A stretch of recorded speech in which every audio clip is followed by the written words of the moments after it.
Okay, well, good morning, everyone. We really are. Well, we're actually got kind of balanced out. You know, every morning it kind of looks like, you know, right at about 11 a.m., I think to myself, what the hell did I say last week that kept everybody away, you know? And then I realized that's probably not exactly it. It's just, you know, but I tend to take things personal, so it's all about me. So that happens to me still. So I'm glad you're all here. I discovered something with our singing this morning, with our song, with our music. You know, the reggae clapping where you go like that? I can't do that and sing lyrics at the same time. I must, you know, I'm going to have to go to the islands and see if I can develop that skill or something, because I can't do it. I have to clap one clap at a time if I'm going to sing words, you know. That's kind of, so I think that's something that must develop when you're young or something. But I notice I don't have that ability. So today we're going to continue on a series of talks related to the core values that Unity of Las Vegas officially adopted. Some of them had already been adopted, but we have added some to that. And core values basically are kind of the building blocks, kind of the foundation that we try to use in order to make decisions and make choices and to act as this spiritual community. And hopefully these same core values will be useful to each of us in our own personal lives and our individual lives as we move forward. So we talked about spiritual awakening as being a core value, waking up to this truth, this divine potential that exists in us. Freedom from suffering is probably of the things that Buddha and Jesus and most spiritual masters talked about was one of the major benefits of waking up spiritually is a vast reduction in suffering for ourselves and for all human beings and for all life. And so that's one of our core values too, is to bring that about, to live in integrity. Joyfulness, I'm going to talk about today. Inclusiveness and stewardship are all parts of our core values. Of the core values listed here, the one that I was most anxious about talking about, can you guess which one it is? Joyfulness. Exactly. Huh? That's not quite true, but I underline the one we're on each week, so. But joyfulness was kind of a I was thinking as we were approaching this, as I was going through these, I was thinking, I don't know what I'm going to do when we get to the week of joyfulness, because that's going to be challenging, because I don't always feel joyful.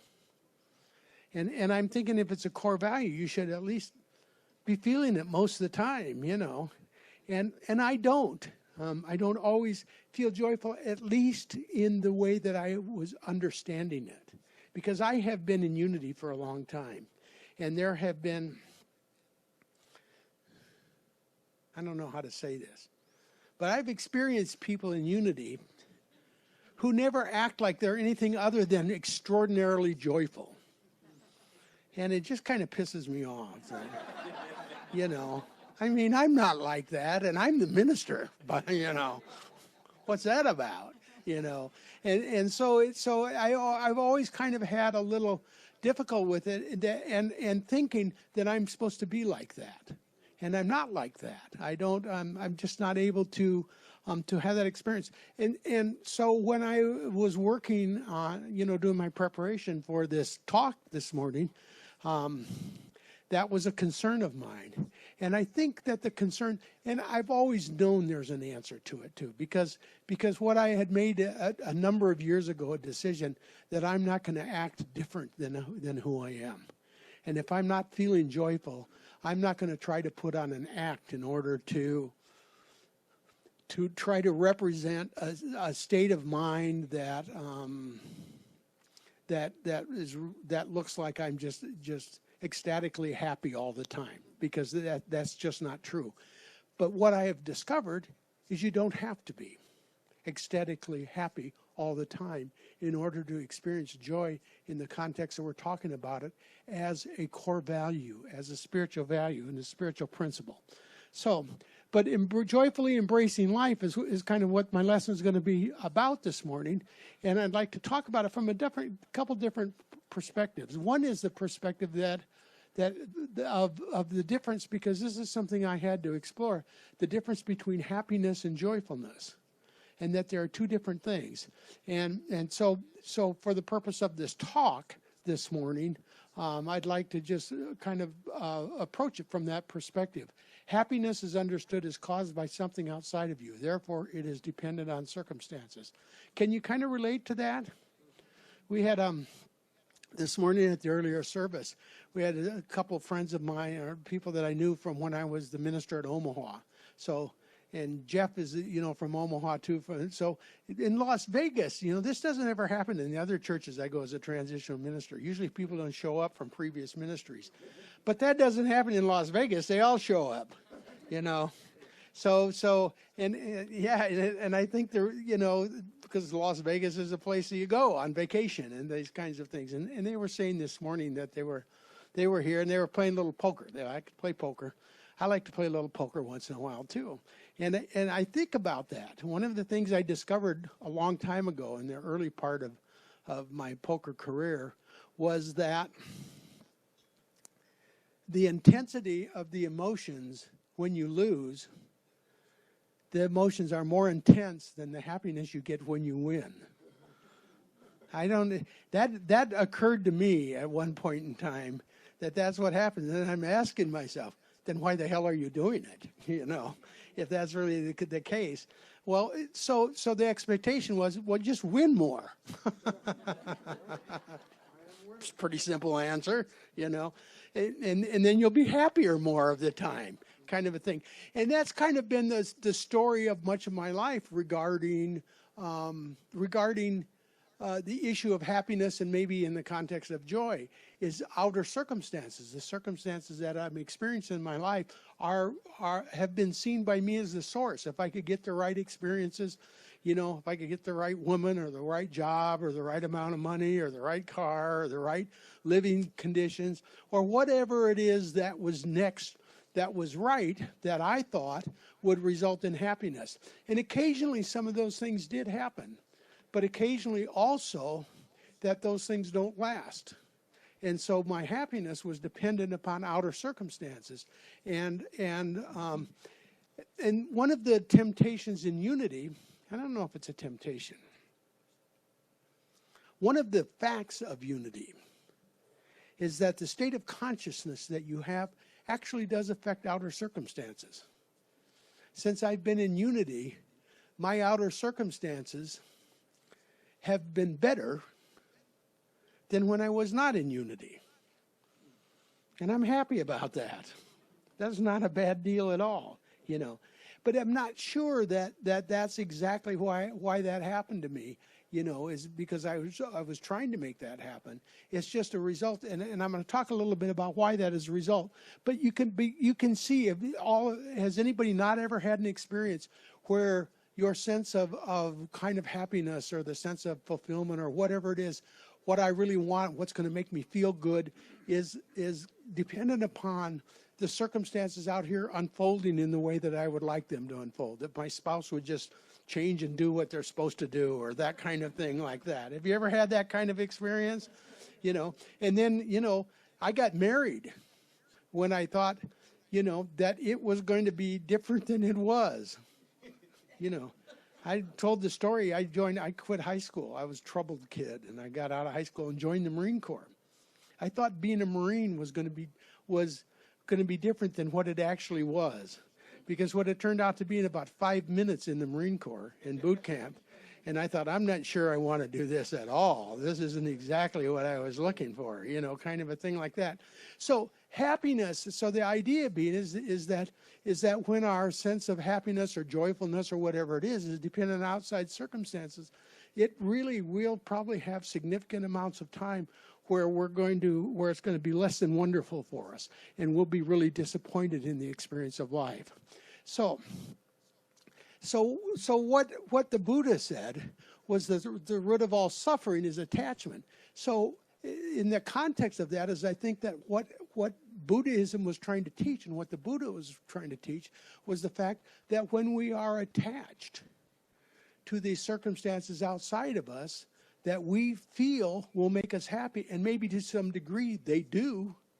You know, if I get what I want, if I get the circumstances or whatever it is that I want, I do feel happy. But the fact is if I'm attached to that, what I'll probably do is want more and more of that. And that attachment to that, and then the disappointment that I don't have control over all the circumstances out here. And the result of that is that the disappointment comes when they don't turn out why I want them to be, the way I want them to be. Then I experience suffering. And is my attachment then to that as the source of my happiness is actually the cause of suffering. And so Buddhism teaches a concept of spiritually awakening, and in the process of awakening, kind of letting go of our attachment to outer circumstances as being the source of our well-being. So the source of joy then is the inner self of a person awakened to oneness with Source. So what we were really talking about here is the idea. Let me see, that the idea that joy is an experience that is, to a great degree, unrelated or unconnected to outer circumstances. That when I or any human being awakens to the truth, that deep within inside of them, at the very essence of their being, something we try to enter into in meditation, is a presence of divine life and love. A deep presence that is unaffected by the outer world. The place, so if you go into a state of meditation and you enter into what I like to call, because it works for me, is the metaphor, is the infinite sea of pure potential of divine life and love. The infinite sea of pure potential. And it is unformed, and it is unaffected by outer circumstances because it is in kind of its perfect form of being pure potential of life and love.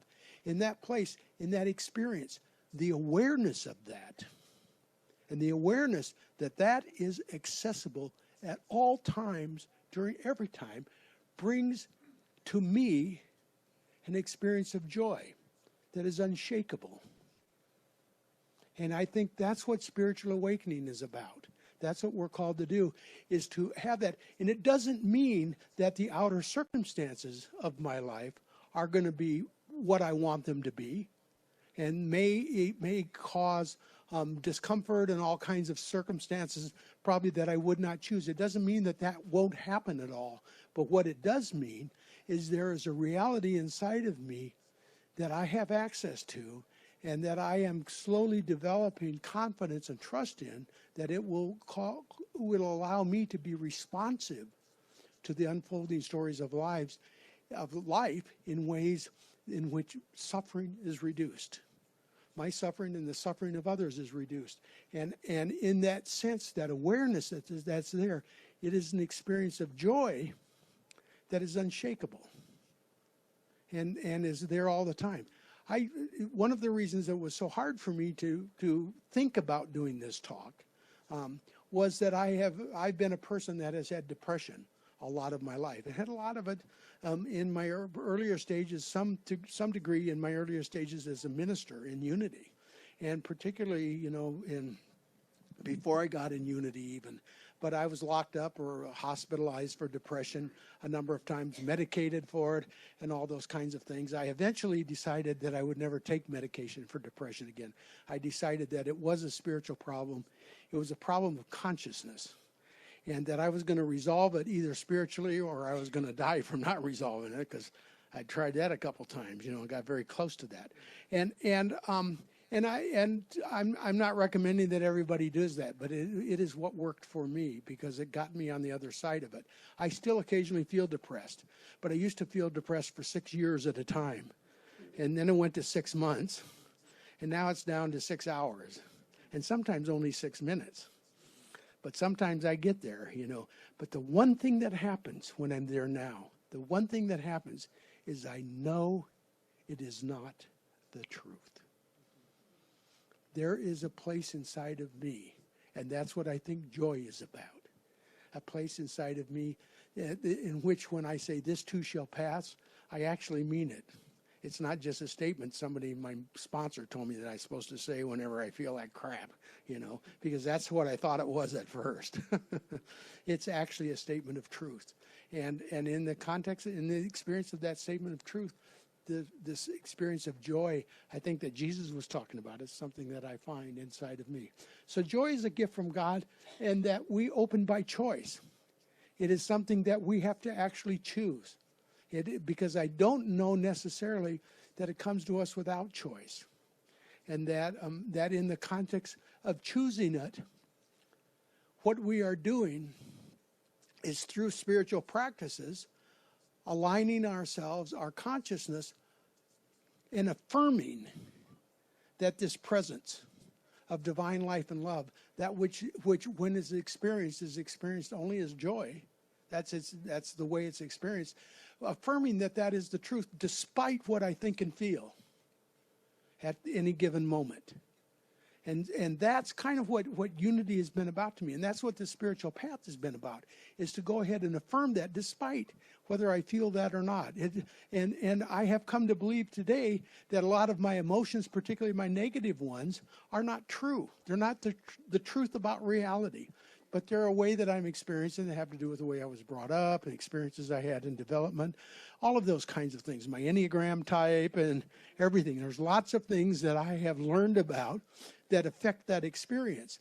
But the thing that I know is they're not the truth, and I have to make a choice to not believe in necessarily what I'm feeling or how I'm seeing things as being the truth. It is a choice that I make. And in the context of that choice, I do what unity calls us to do, is to affirm the truth of this presence as being the essence of my being and being the ultimate reality that I live in. And in the context of doing that, I find myself in a joyful state, find myself involved in more things out here that are reflective of the joyful state. I find myself attracted to situations and circumstances and conditions that actually generate happiness, you know. And so out of that choice, I do have that. And it calls me to do it under all circumstances. Viktor Frankel, one of my favorite, whenever I think about this, he's the guy that comes to my mind about what that was. Viktor Frankel said, when we can no longer change a situation, we are challenged to change ourselves. And most of you know that he was in Auschwitz, that he lived in the nightmare of all nightmares. And there have been lots of nightmares like that have happened on our planet. And in his story, he tells about seeing the reflection of a cardinal, a redbird, sitting on the barbed wire fence, perched on the barbed wire fence, reflected in a pool of muddy water.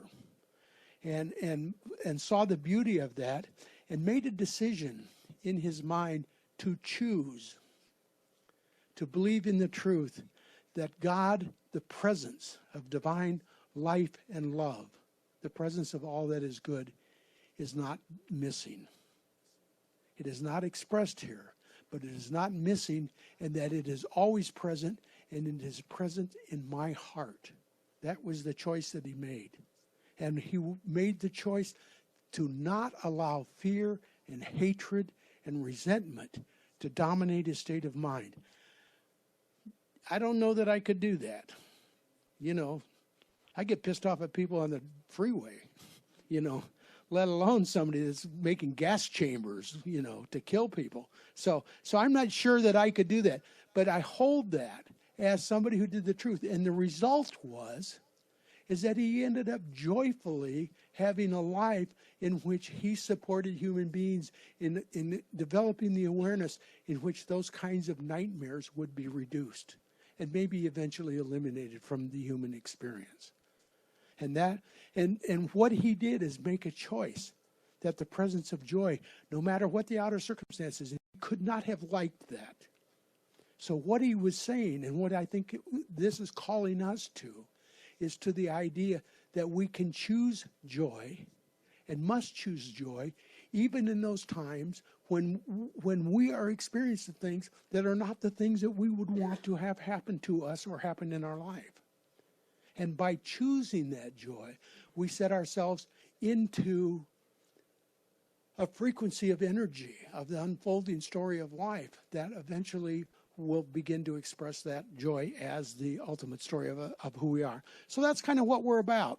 So cultivating joy is what we're about. And the Buddha talked about it, about they used a model of me to make that.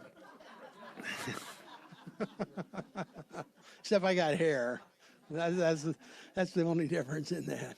But it is about the idea that when one experiences what Buddha called a detachment from the outer circumstances of the world, in order to experience the fullness and the presence of joy, that one cultivates joy. And that when one lives in that particular way, it brings joy into greater expression in our life, and a joy that is not destroyed or damaged by outer circumstances. So in all of the spiritual approaches, we can see that. The Dalai Lama is one of my favorite people because he just is always laughing, and a person that can maintain the sense of humor and all the things that have happened to him and what he's about, and how he is committed to his people, to his sect of Buddhism, and what happened to them in China and those kinds of things like that. All of that stuff that has happened, he has kept within him this awareness that the presence of joy, his detachment to emotional detachment, not detachment in principle, but detachment of emotions connected to the unfolding circumstances of life, allows him to be authentically joyful a lot of the time. And so he calls himself a professional laugher. And I think that's that's a model for me of what I would like to see and what is important to me in terms of joyfulness. We had this last Wednesday night, a Kirtan, which is something that we're actually going to do at 12:30. But it is in the Hindu religion, one of the ways of accessing this truth of who we are is by chanting the names of God. And what the names of God, what it is chanting the names, the audio vibration of which the presence of unlimited divine life and love and joy are present in this world. By chanting that, we're calling that experience into us. While we were doing it Wednesday night, I wasn't feeling particularly joyful doing the chanting. It didn't, I just thought, I'm going to pretend like I am, but it kind of, and I don't know that I was doing that, but I was doing the chanting and doing it with an open mind and an open heart. But the experience I was having, I didn't notice a change in me during that time. What I did notice was the next day, I was feeling good about lots of things, just having a good experience of life. And at some point I thought, this is more than usual, and I wonder why. And I thought, that's maybe what that was about last night, is about when you do that, you open yourself up to this flow of energy, and the flow of energy moved into my brain and into my mind and into my consciousness as the day wore out.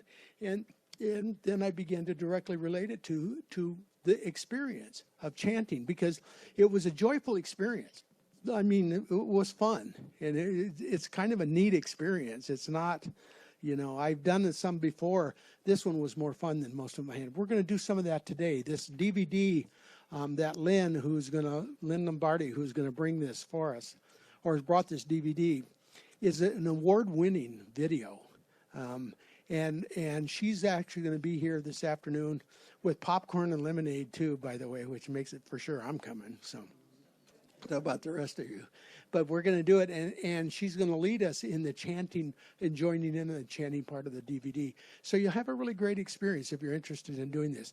But this is the Hindu approach. So all of the approaches and all of the religions, and that's one of the things I like about unity, is all of the religions have within them these ways of accessing, ways of valuing and helping us understand how important it is to choose. So to choose to join in a chant is to choose joy, is one of the ways to choose joy. Not the only way, but one of the ways, and one of the effective ways. Jesus said, "These things I have spoken to you, that my joy may be in you, that your joy may be full." He experienced some kind of bad times, didn't he? You know, yet in the context of that is what he knew. And what is so important, what he knew is what had happened in his heart, what he was awakened to this presence that is accessible to us, was a presence that transcended the very worst circumstances you could have in life. And in the context of that, that joy that he experienced in his awakened state of oneness with God was something that he said, this is the future of humanity. This is the threshold of consciousness that human beings are called to experience. Thus, that's why joy and joyfulness has become a core value and part of who we are at Unity of Las Vegas. That's why we believe that a world that is transformed through the spiritual awakening of all humanity is the most important thing going on in human consciousness, and that we as Unity of Las Vegas are part of that. Our mission is to help advance that movement, help people awaken spiritually, help people have that experience of joy, and help that be an experience that reduces suffering significantly for ourselves. For me, it reduces suffering for people I've been in relationships with, because some of them, you know, there were a time in my life where I wasn't welcome back. And that doesn't happen to me much anymore. Most people don't say, well, glad when he's out of here, kind of a thing. That used to be the way it is. So all of those kinds of experiences that we have that we're called to do, that's what we are called to be in unity. That's why I'm here. I hope that's why you're here and why we're joining together. That's my story, and I'm sticking to it. Thank you.